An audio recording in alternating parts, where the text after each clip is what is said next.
So one of the things I had speculated that the truck might be helped lift the hose, but wasn't thinking about that. I'm in Pennsylvania where the wells are generally quite a bit deeper, and they'll use like a hose reel with the router to retrieve the hose, because obviously the 300-400 feet of hose becomes heavy. Whereas this is only 65 feet of hose or so, if I recall. They were easily able to lift it by their hands out from the well. Did have an appearance of what looked like the grout was, the water was having a heavier mixture of grout, so I decided to do my third video, presuming we are about received nearly at the finalization, the final steps of this well abandonment. Might be wrong, so we might be going into the fourth video with my cell phone battery squad. We'll see.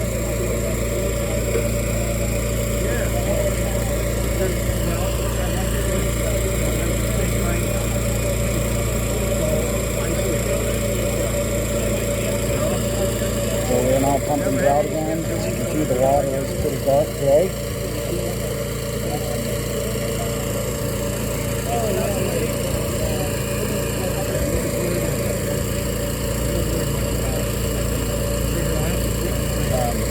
One of the other gentlemen here was saying, and he would, in a situation like this, normally use like a small PVC trimming pipe, because you can lose. It can be difficult sometimes to retrieve your pipe or your hose, and there we have an obvious grout appearance. But anyway, his thoughts were a hose like this being quite expensive, which I imagine it would be, but I'm sure these guys know what they're doing.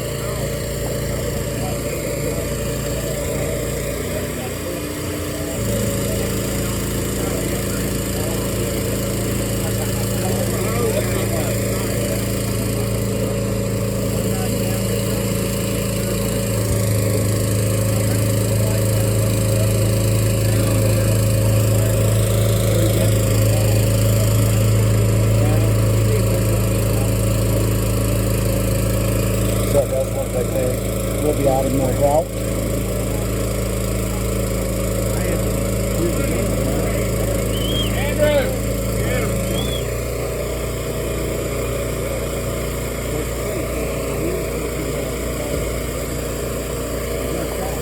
Perhaps not.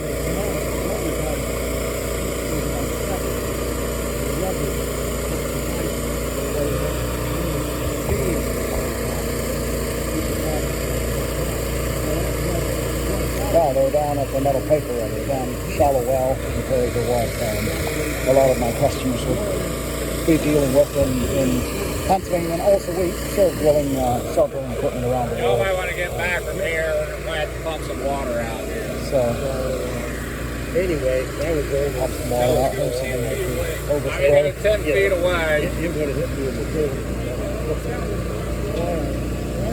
Another very interesting thing is that they are using looks like a hand dug drainage ditch to drain the water over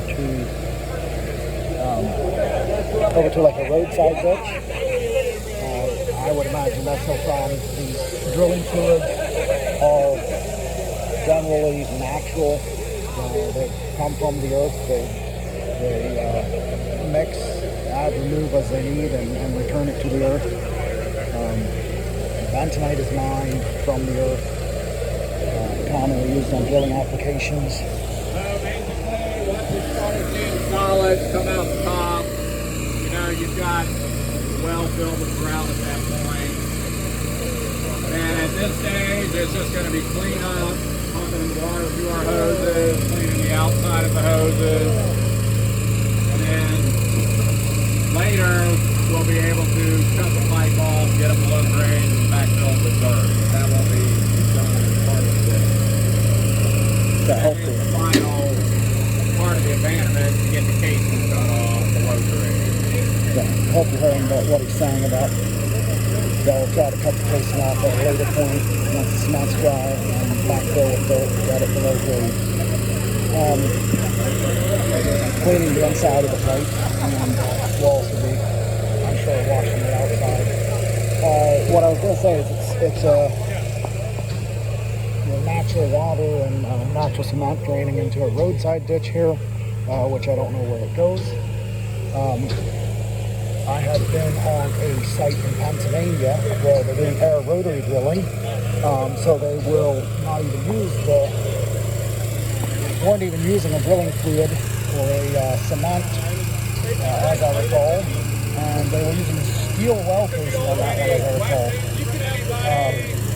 But what happened is they were drilling. There's dust that comes up from the rocks. There's a rock formation, not a. It was a deeper. It was like 400-foot well, and it was in more hard rock, less these softer formations like we're seeing in this area.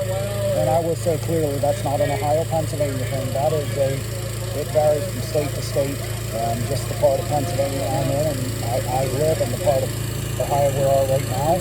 They do a lot of softer, unconsolidated formations, shallow wells, sand and gravel wells, where Pennsylvania is usually rock drilling. Anyway, the rock drilling story was they had water for dust control, because as they're pulverizing the rock with their drilling rig, there's a lot of dust. So they had water for dust control, and they injected water, which is a normal procedure for dust control. And of course that created water runoff, and then once they hit the well water, even though it wasn't an artesian well, the air pressure from the drill rig, which is completely different than what we're doing here, just reminded me of that story. Created, as they hit the water with more runoff, so the water was mixed with basically ground up rocks and dirt, and they set off a runoff that ran down over a bank without giving thought to it, but down over that bank was a dry creek bed. And while the drilling regulations in Pennsylvania are not strict, there's people always looking for trouble. One of the neighbors, the gentleman having the well drilled, told, I assumed it was like the Department of Conservation Natural Resources or the Fish and Boat Commission, and the driller or the homeowner was charged, fined, basically, cited for that, even though it was a perfectly natural product, but because of it was flowing into a creek bed, they were saying, it could interfere with wildlife, even though that creek bed was dry. So, I don't want to get political, but it's one of the challenges for hard-working men and women out here when you get bureaucrats and politicians with their laws who have not gotten their elbows dirty. So I think it's we can appreciate what these guys are doing. We can see what they're doing is not hurting anything. They're abandoning a well according to the law, and I think they did a wonderful job. Obviously, they will finish the cutting off and the backfilling at a later date, but hopefully this video helps you understand a little bit of the hard work that goes into the well drilling industry, into the water well industry in general. Moody's of Dayton is a family company. I'm not at all associated with them, but it's something I've seen with a lot of water well drilling companies and companies like that. They will be family companies, generational gender. That's something huge, because it's men in denim pants and dirty hands, made America what it is today. So kudos to these guys for a great presentation. Thank you.